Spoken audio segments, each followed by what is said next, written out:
Doctor B আর আম্বেদকর একাডেমির প্রতিষ্ঠা দিবস উপলক্ষে জমজমাট সাংস্কৃতিক অনুষ্ঠান সম্পন্ন। উত্তর করিমগঞ্জের লাতু সজপুর গাঁও পঞ্চায়েতের অধীনস্থ লাতু শ্রী শ্রী জয়কালীবাড়ি মন্দিরের পার্শ্ববর্তী ডক্টর বি আর আম্বেদকর একাডেমির ষষ্ঠ প্রতিষ্ঠা দিবস উদযাপন উপলক্ষে জমজমাট সাংস্কৃতিক অনুষ্ঠান সম্পন্ন হয়েছে রবিবার। দুই পর্বের উক্ত অনুষ্ঠানে প্রথম পর্বে ছিল বিভিন্ন ধরনের সাংস্কৃতিক অনুষ্ঠান, শহরের শিল্পী গোষ্ঠীদের পরিবেশিত সঙ্গীত ও বিভিন্ন বিদ্যালয় থেকে আগত ছাত্রছাত্রীদের গান ও নৃত্য পরিবেশনে অনুষ্ঠানকে মাতিয়ে তোলে। একাডেমির সঞ্চালক আইনজীবী হাসিনা রহমান চৌধুরীর পৌরোহিত্যে উদ্বোধনী সঙ্গীত ও অতিথিদের বরণের মাধ্যমে দ্বিতীয় পর্বের সূচনা হয়। আমন্ত্রিত অতিথি হিসেবে বক্তব্য রাখেন 16 নম্বর বিএসএফ এর তেসুয়া বিওপি কোম্পানির কমান্ডার আশ্বিন রায়, বিজেপি নেতা অমরেশ রায়, 16 নম্বর বিএসএফ এর তেসুয়া বিওপির সাব ইন্সপেক্টর আর কে রজত, প্রেস ক্লাবের সম্পাদক সাংবাদিক অরূপ রায়, সিআরসিসি শিক্ষক আব্দুল বাসিত, পুরাহরিয়া গাঁও পঞ্চায়েতের প্রাক্তন সভাপতি ইশফাক আহমেদ চৌধুরী, শিক্ষক মইনুল ইসলাম চৌধুরী, সমাজসেবী আক্তার হোসেন জায়গিরদার, আব্দুল নূর, কাইম তালুকদার, আব্দুল হামিদ প্রমুখ। একাডেমির ষষ্ঠ প্রতিষ্ঠা দিবস উপলক্ষে এদিন প্রতিযোগিতামূলক বিভিন্ন সাংস্কৃতিক অনুষ্ঠান সম্পন্ন হয়। এতে অংশগ্রহণ করেছেন যথাক্রমে নৃত্য পরিবেশন। গ্রুপ এ তে ছিলেন উক্ত একাডেমির ছাত্রী মেহরিন ইয়াসমিন, জাকিয়া বেগম, সামিয়া খানম। গ্রুপ বি তে ছিলেন আমন্ত্রিত ছাত্রী হুমাইরা শিরিন, মুর্শিদা আক্তার, তাহমিনা আক্তার, রাধিকা ছন্দ, তাসনিম হিবা, জুবেদা বেগম। বক্তব্য প্রতিযোগিতায় অংশগ্রহণ করে প্রথম স্থান অর্জন করেছে ফকিরবাজার রয়্যাল সিনিয়র সেকেন্ডারি স্কুলের ছাত্রী খাদিজা ইয়াসমিন চৌধুরী। ছাত্রীদের মধ্যে গান পরিবেশনায় ছিলেন জান্নাতুল ফেরদৌস, তাহমিনা আক্তার। শহরের শিল্পী গোষ্ঠীদের পরিবেশিত নৃত্য ও সঙ্গীত পরিবেশনে ছিলেন নূপুর নিত্যালয়া ও তার সঙ্গীরা। অনুষ্ঠানের শেষ লগ্নে আমন্ত্রিত অতিথিদের হাত দিয়ে প্রতিযোগিতায় অংশগ্রহণকারী ছাত্রছাত্রীদের হাতে পুরস্কার তুলে দেওয়া হয়। গোটা অনুষ্ঠানের সঞ্চালনায় ছিলেন রিমি দাস, সহযোগিতায় ছিলেন একাডেমির পরিচালনা সমিতির সদস্য আমিনুল ইসলাম, আইনজীবী সাবিনা রহমান চৌধুরী, রুহুল আমিন, আইনজীবী সুমিতা চৌধুরী। অনুষ্ঠান শেষে সাংবাদিক সম্মেলন ডেকে একাডেমির বিগত 5 বছরের পথ চলা ও আগামী দিনে গ্রামের ছাত্রছাত্রীদেরকে ইংরেজি মাধ্যমে শিক্ষা প্রদানের বিভিন্ন বিষয় তুলে ধরেন ডক্টর বি আর আম্বেদকর একাডেমির কর্তৃপক্ষ। ব্যুরো রিপোর্ট, বারাকটিন টিভি বাংলা। প্রতিষ্ঠা দিবস ছিল আমাদের স্কুলে। স্কুল শুরু হয়েছে 2019-এ।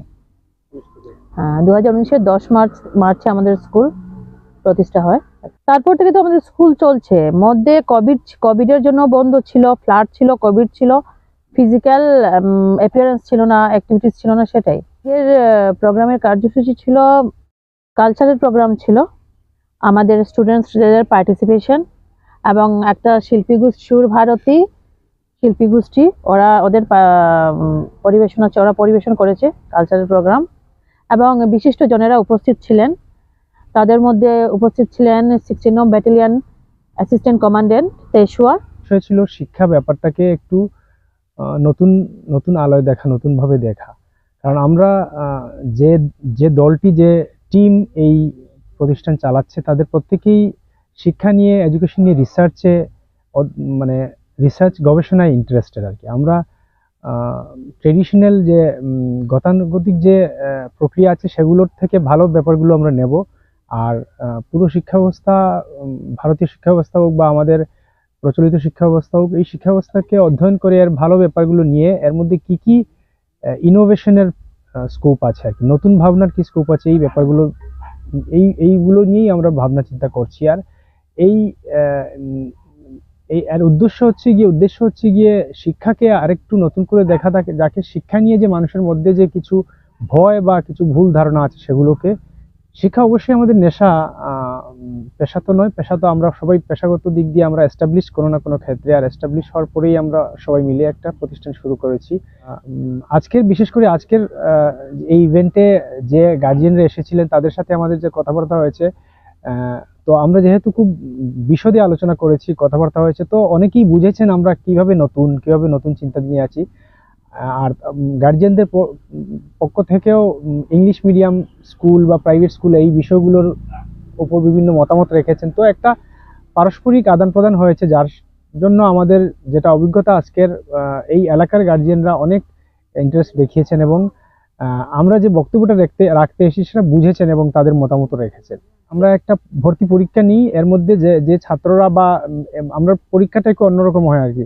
শুধু বাচ্চার পরীক্ষা নিয়ে না, আমরা গার্জিয়ানদের সাথে আলোচনা করি। তো ওইভাবে আমরা যখন দেখি কোনো প্যারেন্টস বা অভিভাবক দল আছেন যারা খুবই ইচ্ছুক তাদের বাচ্চাকে পড়াশোনা করাতে, আর বাচ্চাও খুব মেধাবী, তো সেই ক্ষেত্রে যদি অর্থনৈতিক বাধা হয়, অর্থনীতিটা তাদের পারিবারিক অর্থনৈতিক অবস্থাটা বাধা হয়ে দাঁড়ায়, তো সেই ক্ষেত্রে আমরা অবশ্যই তৈরি আছি এবং আমরা বিভিন্ন অনেকজনকে, অনেক পরিবারকে, মানে অনেক বাচ্চাদেরকে ফ্রিতে বা কনসেশন দিয়ে ভর্তি নিচ্ছি। Be educated and be organised, be educated and agitate, মানে শিক্ষাকেই উনি বলেছেন সব সমস্যার, সব সামাজিক, আর্থিক, রাজনৈতিক সব সমস্যার সমাধান হিসেবে দেখেছেন। তো আমরাও সেইভাবেই দেখে আসছি ব্যাপারটাকে, কারণ আমাদের সমাজে শিক্ষাকে একটা সিঁড়ির মতো দেখা হয় মেইনলি আর কি, যে শিক্ষা মানে আপনি যদি ভালো ডিগ্রি হাসিল করতে পারেন তাহলে আপনি কোথাও আপনার কেরিয়ারে আপনি কোথাও উপরে যাবেন, ভালো হবেন। তো আমরা ওই পুরোপুরি শুধুই কেরিয়ারিস্টিক পয়েন্ট থেকে না দেখে আমরা সমাজ বা সময়কে বদলানোর একটা উপায় হিসেবেও দেখেছি, যেটা ডক্টর আম্বেদকরের কাছ থেকেই আমরা ভারতীয়রা শিখেছি। 3 জন এর মধ্যে আছেন ওকালতি পেশায় অ্যাডভোকেট, আরও 2 জন আছেন, যেমন আমি MSW করেছি, আর আরেকজন আছেন ইঞ্জিনিয়ার। তো বিভিন্ন 5 জন 5 পেশা থেকে এসেছেন এবং সবাই নিজেদের। আমার নাম রুহুল আমিন, আর আরেকজন আছেন আমিনুল হাসান, উনি হচ্ছেন সাবিনা রহমান, উনিও মেন্টর। আমরা 5 জন যে মেন্টর, এই 5 জনের মধ্যে উনি একজন, আমি একজন, আপনার হাসিনা রহমান চৌধুরী উনি একজন, আর আরেকজন আছেন সুমিতা রহমান চৌধুরী। আমরা কিছু বিষয়ের উপর ভিত্তি করে স্টুডেন্টদের ডিল করব। সেই বিষয়গুলো হচ্ছে, নাম্বার 1, আমাদের স্কুলে যখন বাচ্চারা আসবে আমরা প্রত্যেকটা স্টুডেন্টের উপর মনোনিবেশ করব, যে একটা বাচ্চা স্কুলে আসলে তার মুডটা কিরকম। একটা বাচ্চা যদি স্কুলে মন খারাপ করে আসে বা মনটা খারাপ থাকে, সেক্ষেত্রে কিন্তু টিচারদের কোনো ল্যাঙ্গুয়েজও ফলো করতে পারবে না, কারণ প্রত্যেকটা বাচ্চা ফলো করে ওরা যেরকমভাবে আমাদের ক্লাসগুলো নিতে পারে বা বুঝতে পারে, আমরা সেরকমই প্রত্যেকটা বাচ্চার দিকে আমরা খেয়াল রাখবো। নাম্বার 2 হচ্ছে, শুধু পড়াশোনার জন্য আমরা চাপ দেব না। আমাদের স্কুলে একটা এত বড় ফিল্ড একটা বানিয়েছি আমরা, যেখানে পড়াশোনার পাশাপাশি বাচ্চাটা ফিজিক্যাল অ্যাক্টিভিটিসের সঙ্গে জড়িত থাকতে পারে, যেখানে আজকের গভর্নমেন্টও বলছে যে শুধু পড়াশোনার মধ্যে একটা বাচ্চাকে যদি আমরা বন্দি করে রাখি, তার কিন্তু পড়াশোনার মনটা উঠে যায়।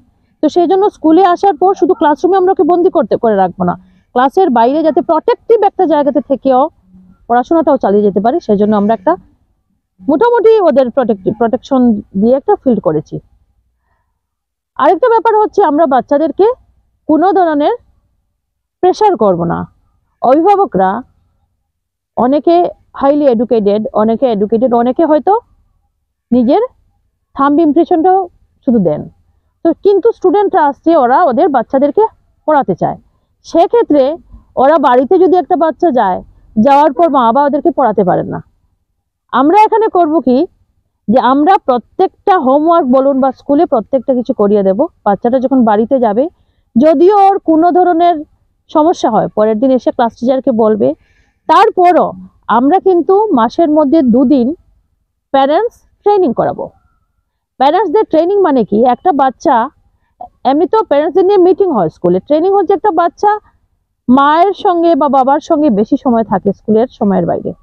তো সে সময়টা যে মা বাবা অনেক হাইলি এডুকেটেড, বা যে মা বাবারা অতটা পড়াশোনা করেননি, বা যে মা বাবারা সময় দিতে পারছেন না কাজের চাপে, ওদের সঙ্গে বাচ্চারা যদি সময় কাটায়, তো সেখান থেকে বাচ্চারা অনেক কিছু নিতে পারে। তো সেই ডিলটা বাচ্চাদের সঙ্গে ওনারা কিরকম করবেন, আমরা সেই ট্রেনিংয়ে প্যারেন্টসদের দেবো।